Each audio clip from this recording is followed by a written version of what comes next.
હમણાં મારે મોદી સાહેબ ભાવનગર પધાર્યા અને મારો કાર્યક્રમ હતો, સાહેબ આવે ત્યાં સુધી પ્રોગ્રામ મારે કરવાનો હતો, મારો પ્રોગ્રામ હતો. પછી સાહેબને નીકળવાનું હતું ત્યારે મળ્યા.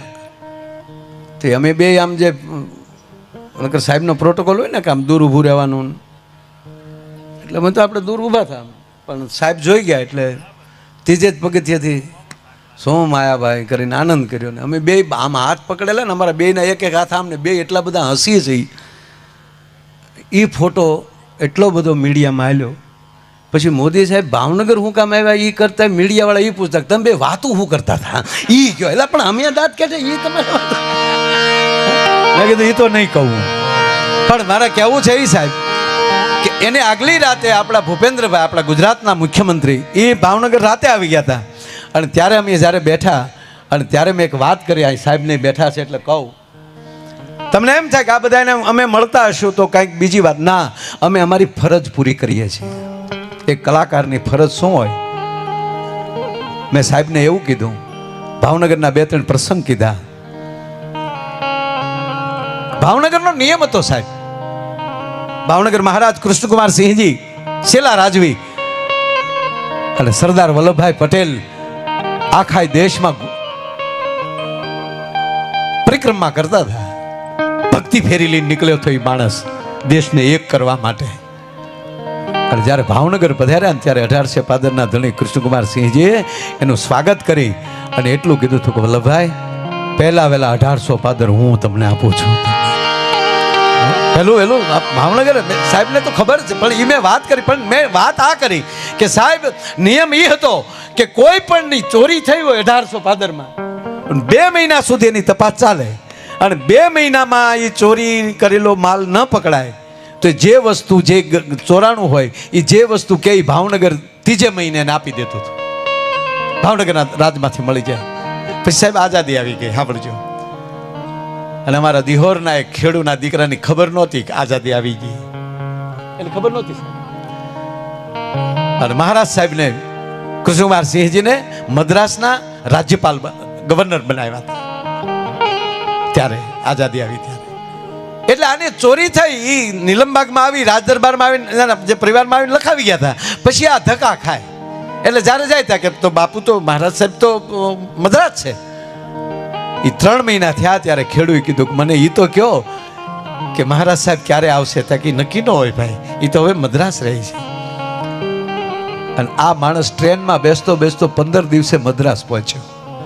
આ ખેડૂ નાજીને કોઈએ કીધું કે ભાવનગર વિસ્તારના એક ખેડૂ ભાઈ આવ્યા છે અને સર આપને મળવું છે. એટલે મહારાજ સાહેબને એવું થયું કે કદાચ આ બાજુ રામેશ્વર કે દક્ષિણ બાજુ કંઈક યાત્રાએ આવ્યા હશે એટલે બોલાવો.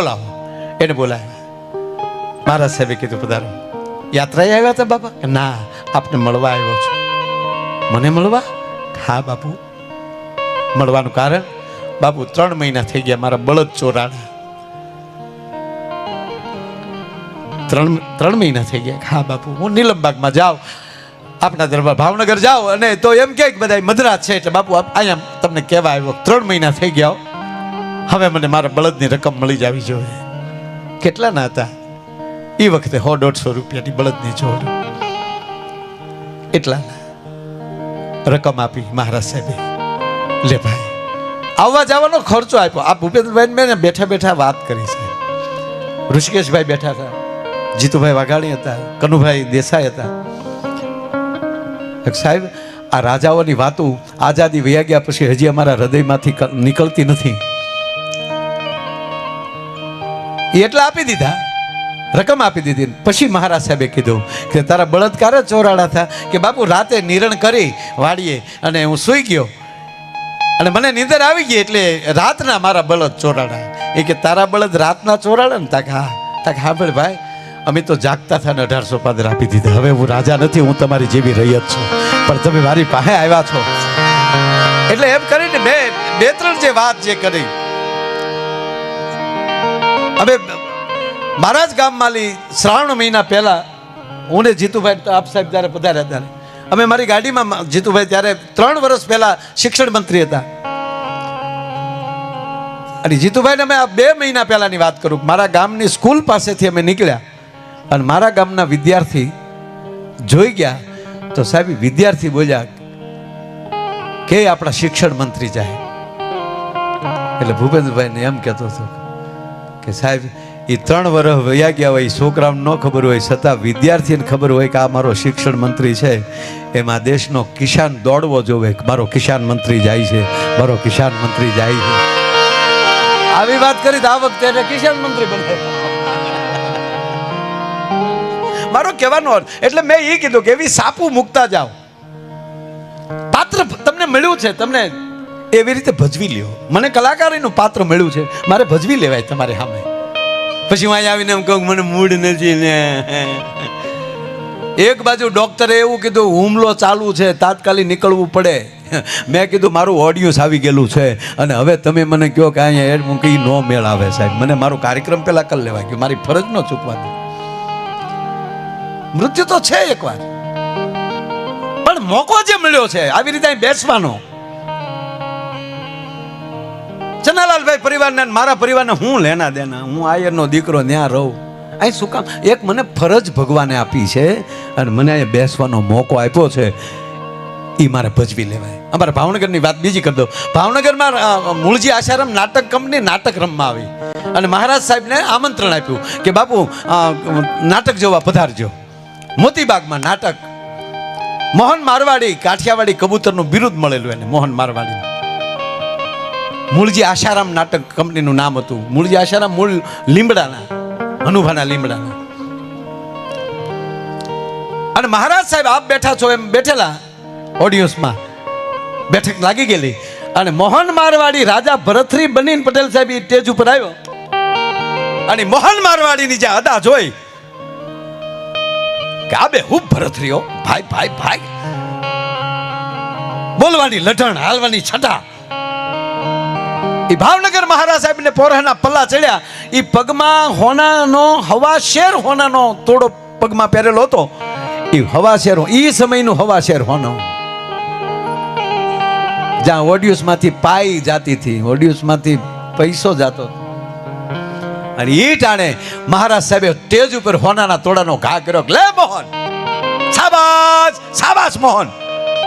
અને એ જ ટાણે એ ભાવનગરના સ્ટેજ ઉપર મોહનના પગ થંભી ગયા હતા અને હાથ જોડીને એટલું કીધું, દરબાર આપના કોઈ માણસને કયો આ તોડો લઈ લે.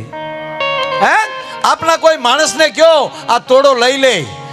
માફ કરજો બાપુ, આપનું અપમાન નથી કરતો. તમે ખાલી 18 હે પાદરના ધણી છો, હું 92 લાખ માળવાનો ધણી થઈને સ્ટેજ માથે આવ્યો છું. બાપુ હું તમારું દાન લઉં તો મેં વે ભજવો ન કહેવાય, વે લજવો કહેવાય. કે મોહન તું કલાકાર છો, બાપુ કલાકાર હા છો. આ પોશાક ઉતારી આગળ હેઠો આવું, તારા ચરણમાં માથું નાખી દઉં એટલું નહીં. એ ગંગા જળિયા, આ જીભથી મોહન તારા પગના તળિયા ચાટી લે. કલાકાર છું, પણ અત્યારે મારી માથે સિરતાજ રાજા ભરતરીનો છે, મારથી ઝુકાય નહીં. શાબાશ મોહન, શાબાશ, ધન્ય છે બેટા. મારો કહેવાનો અર્થ, જ્યાં જ્યાં એક પાત્ર મળી જાય એ ભજવી લેજો. મોહન અમારી માસીનો દીકરો નથી થતો, પણ અહીંયા તમારા ગામમાં 100 વર્ષ પછી પાછો યાદ કરવો પડે. એમ પાત્ર મળે ને ભજવતા જાજો. પછી દુનિયાના કલાકારો એની જીભુને કપાઈ જાય ત્યાં સુધી તમારા ગુણગાન ગાતા રહેશે. ભલા માણા, એ જરૂરી છે. જે ફરજ છનાલાલભાઈને એના પરિવારની ફરજ પડી, એના પરિવારની સામે એને જીવીને દેખાડી દીધું કે લ્યો આ મારા દીકરાઓ બધા, આ મારો પરિવાર, આ મારા સંતાનો, આ મારા, આનું નામ છે. બાકી તો ઘણા કૃષ્ણ થાય ઈ રાડ્યું નાખતા, દેતા રહેજો દેતા રહેજો. તું તો મૂંગો રે, બીજો બોલ છે. ઈ માથે ઓઢિયો ઓઢણીને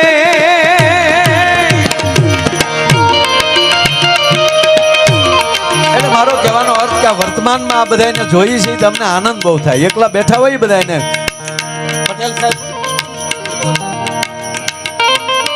સાહેબ ને અમે આખે ઘણા રૂપાલા સાહેબ ને અમે રાચું કાઢીએ સાહેબ, બે બેન એવી મીઠી વાતો ના સાંભળનારા બધા. એટલે સાહેબ ને એકવાર તાળીના ગળાથી વધાવો સાહેબ. વાહ મારા વાલા વાહ.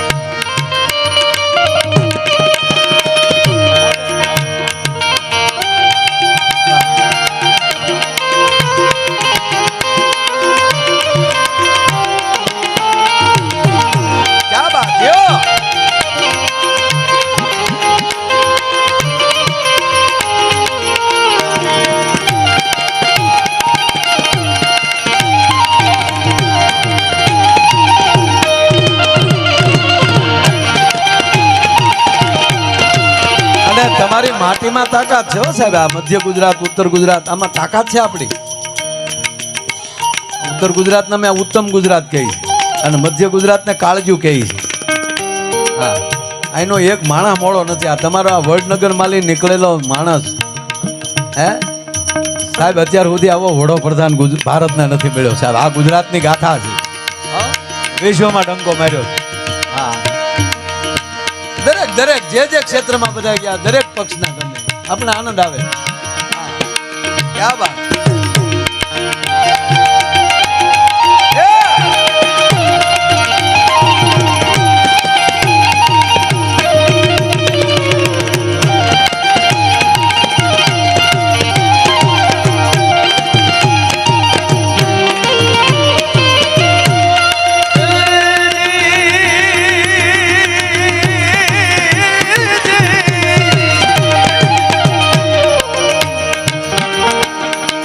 માથે ઓઢીઓ ઠણીને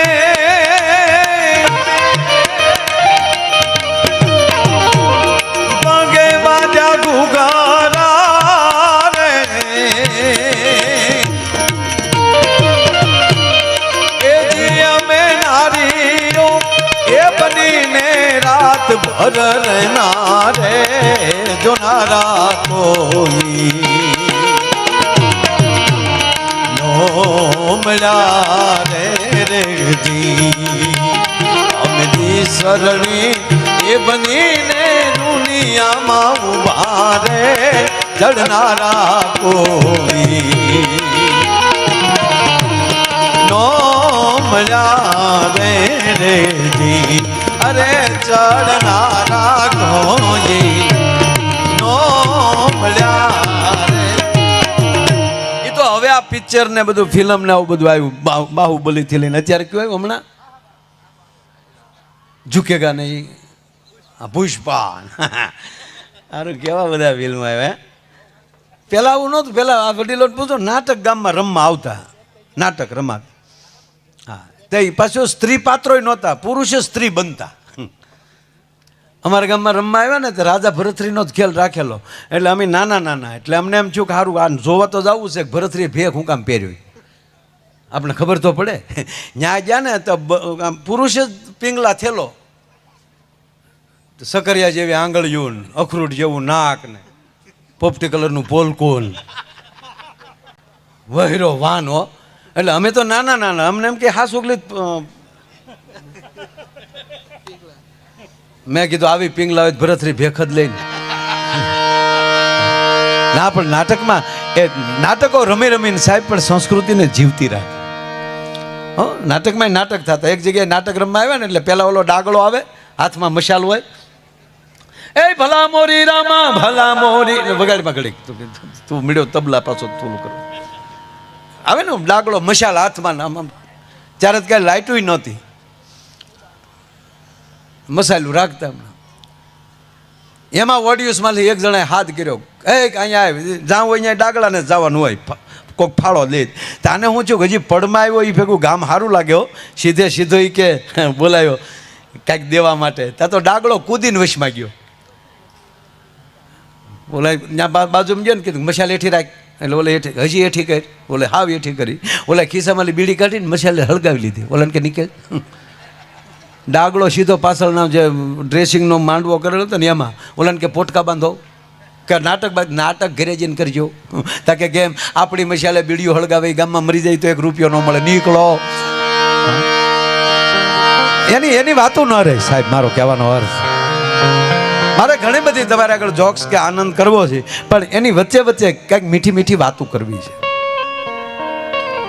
કારણ કે અહીં બધા પરિવાર ઘોડે બેઠા છો, આ ગામ પરિવાર બેઠો છે, 18 વરણ એક થઈને બેઠો છે,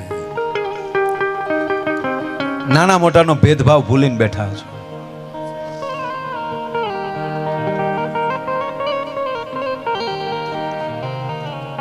ઘણી બધી મેં કીધું કે હું હસાવાનો મારો વિષય છે, તમને હસાવો. પણ હાસ્ય છે ને ડ્રાઈવર્જન છે, હાઈવે નથી. તમે દાંત કેટલાક કાઢી શકો?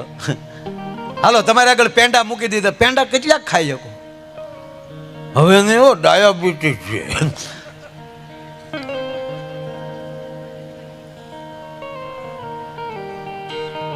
પણ મેં કીધું એમ કે ઘરના રોટલાથી ન થાકો, એનાથી કઈ બીમારી નહીં થાય. કોઈ દી ડૉક્ટર કોઈ દી કીધું એવું કે ઘરનું ન ખાતા એમ? હમણાં તે કલાકાર બીમાર પીડ્યો, કલાકાર બીમાર પીડ્યો તો ડૉક્ટરે કીધું ઘરનું ખાધું લાગે. કારણ કે અમારે બહારનું જ ખાવાનું ને રોજ, ગાંઠિયા જ. અમારે ભીખુદાનભાઈ કહે કલાકારનું ઓપરેશન કરો ને તો 1 ગુણ સણાનો લોટ નીકળે, રોજ સવારમાં ગાંઠિયા જ. અને હકીકત હમણાં એક છોકરો જોવા ગયો, એટલે દીકરીને દીકરો, છોકરો બે, છોકરીને બાપાએ કીધું જા બેટા, જો રૂમમાં દીકરી બેઠી, જાઓ વાતચીત કરી લ્યો, જાઓ બેસો. તે બે વળે આમ, અને એમાં જે પહેલી વાર મળે ને એ તો આપણે એવા લાગે કે ઓહો પહેલી વાર એવો ડાયો હતી ને બેઠો.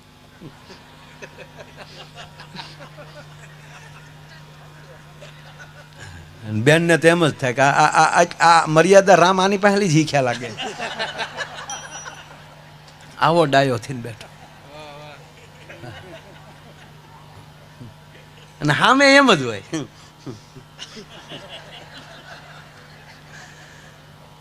એટલે બે બેઠેલા, એટલે ધીરે ધીરે પૂછે ને, એટલે આ છોકરાએ પૂછવાનું ચાલુ કર્યું કે રચોઈ ફાવે છે? છોકરે પૂછ્યું રચોઈ ફાવે છે? દીકરીને પૂછાય રસોઈ ફાવે છે? છોકરાને પૂછાય ગાળ્યું આવડે? દીકરીને રસોઈ આવડતી જ હોય કે પૂછવાનો મુદ્દો ન હોય. રસોઈ ફાવે છે? એટલે દીકરી કીધું ખા. પણ આ દોઢો હાવ જોઈ લેવાય ને વાત કરી લેવાય, વ્યવહાર કરી નખાય આ સમયમાં બેટી બચાવો અભિયાનમાં. બાકી ઘણા 45 પગ્યા નથી ખ્યા હજી. હા, અમારે એક જણો હતો એટલે કે કીધું કે હું ગ્રેજ્યુએટ છું તો કમસે કમ મારે ગ્રેજ્યુએશનવાળા તો જોવે ને, નહીંતર મારે કવિતાઓને કોણ સમજી શકે? પાછો તાજો કવિ થઈ ગયેલો, મારી કવિતા અને મારા મર્મોને સમજનાર તો જોવે ને. એવું ગોતવા માર્યો ને તો 35 વર્ષે પગ્યો. પછી કીધું 12 પાસ હશે તોય ચાલ છે. એ વરખ ગોચ્યું તો એ ન મળ્યું. પછી કીધું અક્ષર જ્ઞાન આપણે આપશું.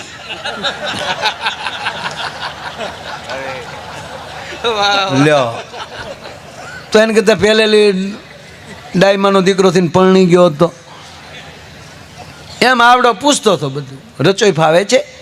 દીકરી કીધું ખા ફાવે છે. શું ફાવે છે? આપ જે કહો. અચ્છા, રોટલો ફાવે છે? રોટલો બનાવો છો? ખા. રોટલો, લાપસી, દાળ ભાત, ખીચડી, આ એટલી વસ્તુ કહી દે ને એને બધું આવડતું હોય. જે દીકરીને લાપસી બનાવતા આવડતું હોય, જે દીકરીને રોટલો બનાવતા આવડતું, આ 2 રસોઈ એવી છે કે ચોપડીમાં વાંચીને તમે ન બનાવી શકો, ટીવીમાં જોઈને ન બનાવી શકો. એ તો જેની માને આવડતું હોય ને એની દીકરીને આવડે.